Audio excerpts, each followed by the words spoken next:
Hi sir, I'm Chuck Yuni. I'm from Group 1, Fab 6. Fab stand for Fabulous. And now we are doing our first group discussions about the Japanese in Malaya and with the British and yeah, something like that. Okay, so now I will introduce you my group member. Yeah. Thomas. Then why? Ben Chen. Lenny Wei. Ben Han. Jen Zun. Fai. Justin. And yourself? Hi. What do you think of the cause of this emergency? Only one what? They can do that one, right? Just do this one. What do you think of the causes of the emergency? They can use it for here. Then it's like, I think the causes of this emergency was the fought between Commonwealth Armed Forces and Malayan National Liberation Army. No, because what are the causes of the emergency? So it's a fight between Commonwealth Armed Forces and Commonwealth. So Commonwealth is I think you forgot. So what is it again? Commonwealth? It's a phrase. Introduce you about the video. Yeah, Farida. Okay, the story is about the Malayan emergency in 1948 until 1960. It opens up in 1930 with the formation of Malayan Communist Party (MCP), which saw itself as part of the global struggle against the twin evils of capitalism and colonialism. The spread of communist ideology, however, was disrupted by the Second World War, during which the Japanese Imperial Army invaded British Malaya. The MCP was led by Chin Peng, used Tara as a weapon.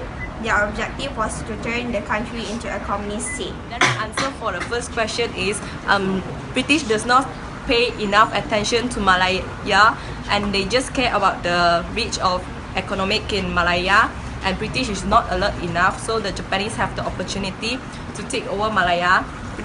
British is not fair enough also. All the government officer and high position in the government are British. They do not want to train local people just because they are afraid the local people will threaten their position in Malaya and fight for independence. Then British. I think the cause of this emergency was a Malayan guerrilla war fought between Commonwealth Armed Forces and the Malayan National Liberation Army called MNLA, the military arm of the Malayan Communist Party from 1948 until 1960. The Malayan emergency was the colonial government's term for the conflict. The MNLA termed it the Anti-British National Liberation War. The rubber plantation and tin mining industry had pushed for the use of the term emergency since their losses would not have been covered by Lloyd's insurers if it had been term of war. Despite the communist defeat in 1960, communist leader Chin Peng renewed the insurgency against the Malaysian government in 1967. The second phase of fighting lasted until 1989. He fled to exile in Thailand, where he lived until his death on 16th of September 2013. And as Fiona said, I think the British could have prevented it. The colonial government's terms for the conflict. The MNLA terms it the Anti-British National Liberation War. The first group was the Muslim Malays. The Malay Federation was made up of states each ruled by a sultan. The sultans had limited powers but retained the trappings of powers and the wealthy lifestyle. The Chinese population was also strong, with around 2 million Chinese living in Malaya in 1948. So, what do you think are the causes of this emergency, and do you think British could have prevented it? I think the Malayan emergency arose from political and ideological uncertainty in Asia following the Second World War, and from a long-standing antipathy between the British and the Malayan Chinese. Moreover, when the British resumed control after the war, the new administration failed to act firmly or consistently to solve social and economic problems in Malaya.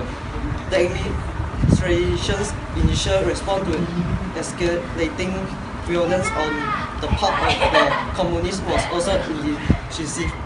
So, Manfai, what do you think about the second question? British took some cost of actions to control Malayan Communist Party, discuss how effective these measurements to curb the communist attacks.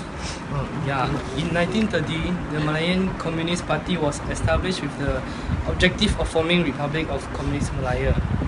So MCP's in the year of 1935, MCP's attempts became more violent. More and more strikes and labor unrest occurred, with the greatest strike occurring in a charcoal mine in Batu Arang, Selangor, where as much as 6,000 workers participated in the strike to take over the mine. As a result, the British sent 300 police to end the strike. Most of the leaders involved in the strike were sent back to China, and following the incident, MCP's leader was arrested. When Japan attacked Malaya, MCP offered help to the British to fight off Japan. MCP's members were trained in Sekolah Latihan Khas 101 in Singapore on guerrilla war tactics. This school then became the guerrilla team headquarters in fighting the Japanese army in Malaya. MCP then formed the Malayan People's Anti-Japanese Army, MPAJA, and the British supplied them with firearms through another force named Force 136. Also one of the anti-Japanese army, but mainly consists of Malay members. So what do you think about the second question? I agree with what Manpai has said. When the war is over, a political vacuum occurred in Malaya. MCP took this opportunity to rule Malaya through its army MPAJA for 14 days. The three stars symbolizing the three main races in Malaya: Malay, Chinese, and Indian. MCP ruled Malaya inhumanly, torturing and killing anyone who had cooperated with the Japanese before this. They also imposed high taxes on the citizens, making them suffer from poverty. Other than that, villages were burned at night with its people still inside their houses, and most were destroyed. Their actions angered the Malays, and as most of the members of MPAJA were Chinese, racial tensions occurred. The villagers stood against MCP, causing the issue was resolved when British come back to rule Malaya again through the British military administration in September 1945, as the British thinks that military administrative system was required to restore peace to the country. What do you think about the questions? The action of British to control Malayan Communist Party is General Sir Harold Briggs create the Briggs plans to defeat the insurgents.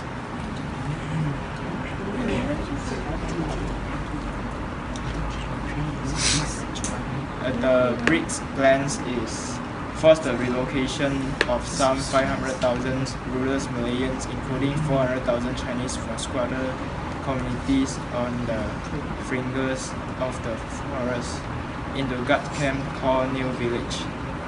And these plans make the insurgents Your turn.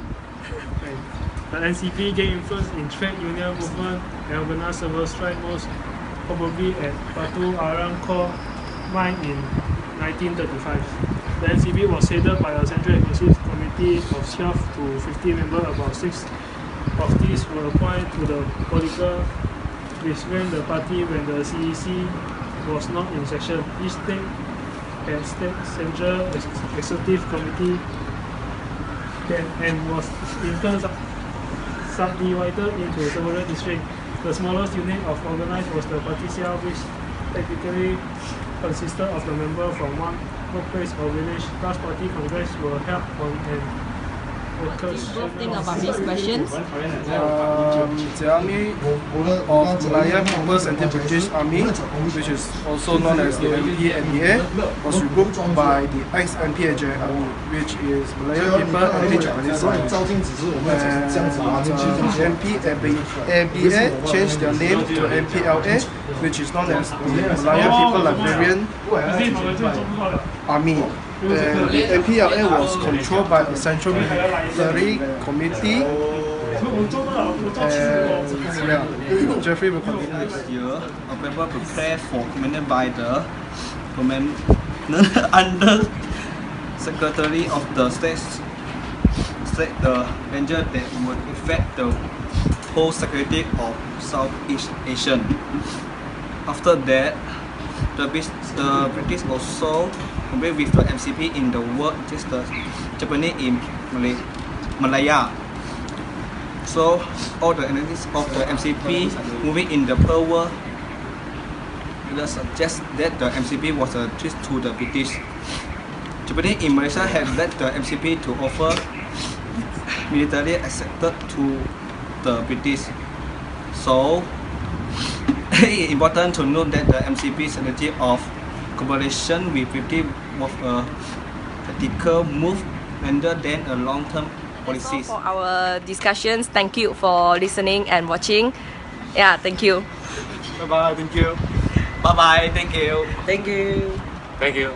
Thank you. Bye.